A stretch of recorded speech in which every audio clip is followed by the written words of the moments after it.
Aristóteles y la fotografía dórica.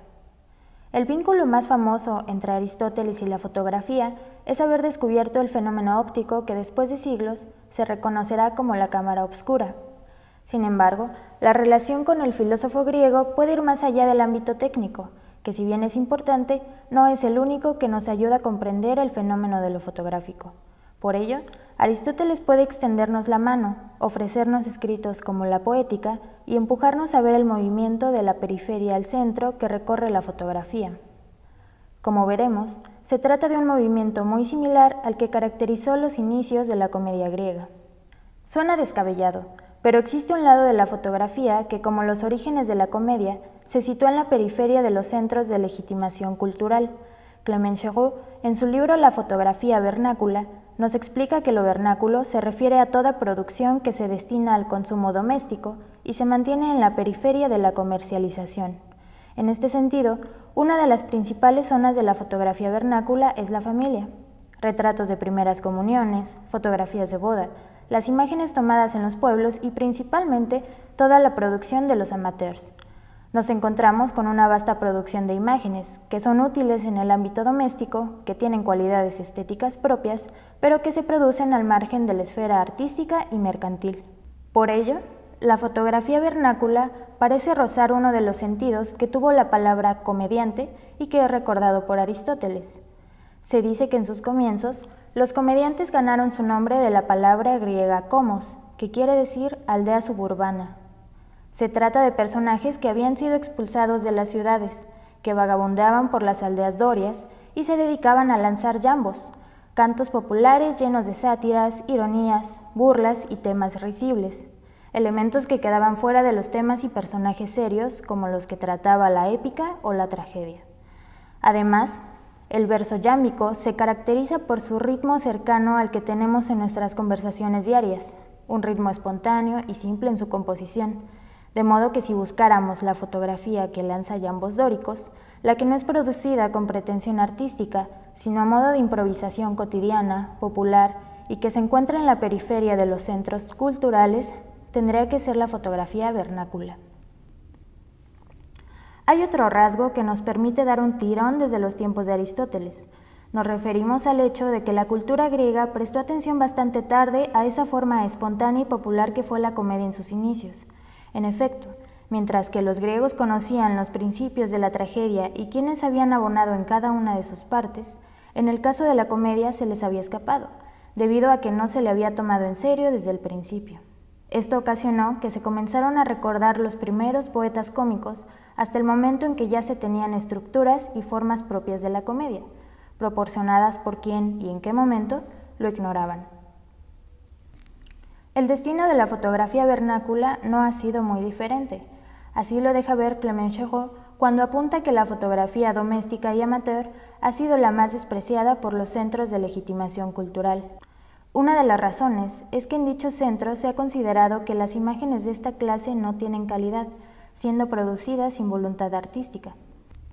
Durante el siglo XIX en Francia, por ejemplo, se había hecho indispensable que los fotógrafos limitaran sus copias impresas, que hicieran prueba de maestría técnica, coherencia estilística y sobre todo de intencionalidad artística. A decir verdad, se trata de una situación bastante contradictoria, ya que la llegada de la fotografía había hecho vacilar justamente tales nociones tradicionales.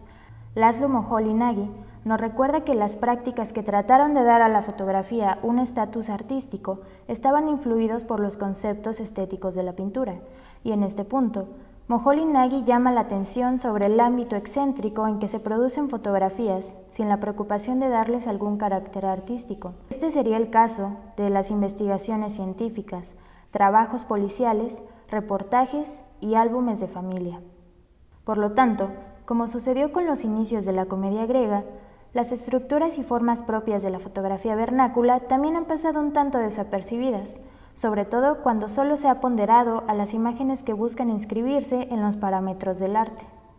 Aunque la fotografía utilitaria y la comedia nazcan en la periferia y en muchos casos sean olvidadas por la cultura céntrica, esto no impide que llegado el momento sean incorporadas a ella.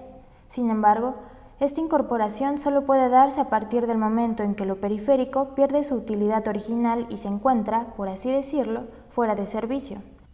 En la época griega, Aristóteles atribuye al famoso poeta Homero el haber dado forma dramática a lo ridículo y a los demás temas que llambizaban los comediantes en las aldeas dóricas. En tal movimiento fue que los cantos populares y espontáneos dejaron de serlo, para convertirse en el origen de esa forma dramática tan importante que llegó a ser la comedia griega. Surgieron las clásicas máscaras, los prólogos y los actores cómicos que se presentaban en los teatros de la ciudad. En el caso de la fotografía, también existen personajes que llevan a cabo el mismo movimiento que realizó el poeta Homero. En efecto, el último rasgo que da el carácter vernáculo a una fotografía es el punto en que ella queda fuera de servicio, y es hasta ese momento en que comienza a ser tomada en consideración por los artistas y los profesionales del arte. Dicho de otro modo, cuando la fotografía de un cumpleaños o de una boda ya no tiene su lugar en un álbum familiar, o cuando las imágenes de un reportaje o trabajo policial ya no sirven en tales instancias. Diremos que estas imágenes ya no sirven para su utilidad original y solo hasta este momento es que pueden convertirse en nuevas posibilidades de exploración para los artistas o en temas de interés para los investigadores. Este es el caso de los famosos fotogramas de Moholy-Nagy, que retoman un modo de visibilidad popularizado por la radiografía médica. También la serie Bellezas de la herramienta común de Walker Evans, donde el fotógrafo retoma una forma publicitaria. El proyecto Detective de Sophie Calle, que se elabora a partir de fotografías tomadas por un detective privado en el ejercicio de su oficio. Y finalmente, obras como la de Jeff Guess, un artista que utiliza los radares de la comisaría para conseguir un autorretrato fotográfico a exceso de velocidad el día de su boda. Finalmente, hay que resaltar que el movimiento de la periferia al centro es problemático, ya que su integración solo puede darse a condición de que se pierda su uso espontáneo y popular. Además, en el terreno céntrico, esto ocasiona que se tambaleen los parámetros oficiales de lo que es considerado como artístico. En efecto, si seguimos a Clément Choraux, lo vernáculo no es arte, y es precisamente por esta razón que permite redefinirlo. Respondería a esa irreprimible necesidad de novedad y alteridad que habita en el corazón de la modernidad, pero que generalmente es percibido como un simple gusto por el escándalo. Y, si seguimos a Aristóteles, también podemos ver que el hecho de que los centros culturales se alimenten de las formas populares es tan antiguo y propio del arte como son los comienzos de la comedia griega.